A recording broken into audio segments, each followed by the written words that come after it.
Alright, hello gamers! Welcome back to another episode of VGH Hunting. This last weekend I had a chance to go to a really awesome auction. It was like a local, I guess mom and pop type, Chuck E. Cheese type place in Rapid City, South Dakota that was going out of business, and they had a ton of arcade games going up for auction. The hope was to go down there and pick up a few, but anyway, I've got some footage of the event.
That's cool. Here's the play choice.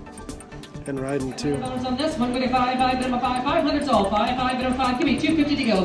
2.5, 250, 250, bid 2.5, want me 2.5, want me 250 on this one, give me 2 to go.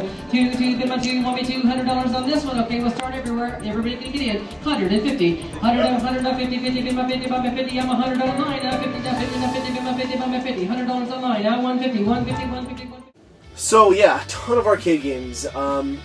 There was a lot of other stuff too, but the arcade games were the main draw. I went down there with my buddy Video Game Experiments here on YouTube, and it's a few hour drive from where we live.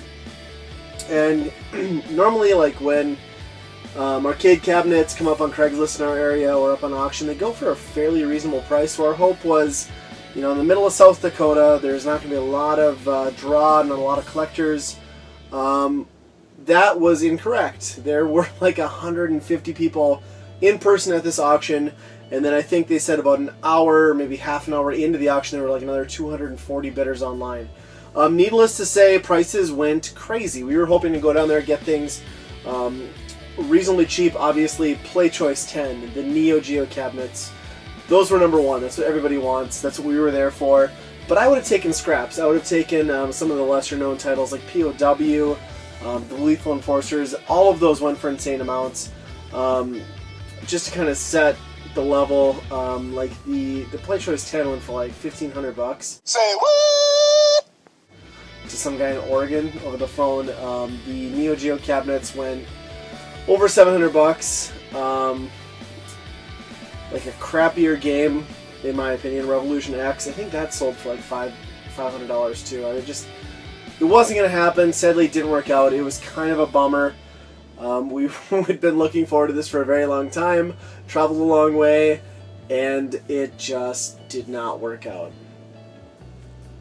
But we kind of salvaged that, and on the trip down we did a little bit of game hunting. Then we cut it short, realizing the auction was a complete loss, and we did some game hunting in Rapid City, and we picked up some retro goodness. So I do have a few finds, kind of a silver lining to this whole trip, to show you guys. So in this little I don't even know where this was in South Dakota, just some little like secondhand store. This thing was like, it was a weird store. It was like a little mix of everything. They had a basement with some extra books and just miscellaneous crap. Well, in the basement I found for $5 this SSX Tricky figure, complete in box, $5, of Eddie. It's in rough shape, the box is. It's really cool. It's the old Game Pro line. I do have some other figures like this, like my Monkey Ball one. Just such a random find in a store like that. in the middle of nowhere, essentially, small town South Dakota. And then in that same store, Revolution X.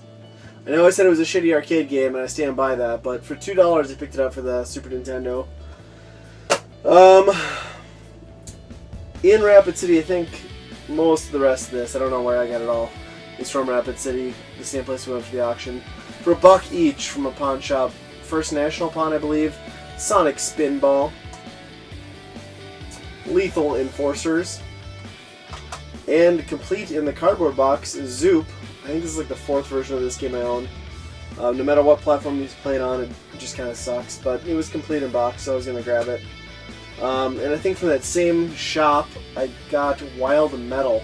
This is a Rockstar game for the Sega Dreamcast. And then moving on, I'm not going to remember where I got all of these, but Silent Scope for the Dreamcast, $5.99. Vortex for the Super Nintendo. This is kind of a, well, not kind of a, it is a FX chip game for the Super Nintendo, kind of a mech sort of game. Looking forward to playing that one. I've never come across it before. I think I picked that up for $7. For $9, Day 1 edition of Rise for the Xbox One. I know this is terrible, but I wanted to play it anyway, and the price was right. Knack for the PlayStation 4, $7.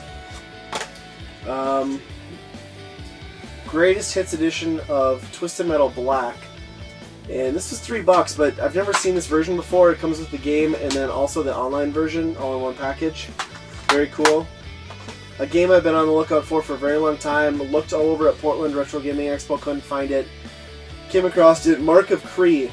I picked it up for $5.99, and this was like on the beginning of our drive down to the auction.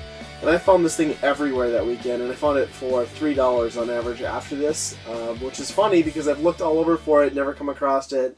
Really underrated game. It's got some stealth mechanics mixed with sword gameplay. Think Metal Gear meets, I don't know, the Middle Ages, I guess, in terms of like the weapon combat. It's an excellent game. I can't recommend it enough. It's been a long time since I played it, so I'm happy to get it again and play through it. And then strangely enough, not only did I come across the game multiple times, but I came across its sequel, Rise of Casa, and I think it's how you say it anyway, I don't know.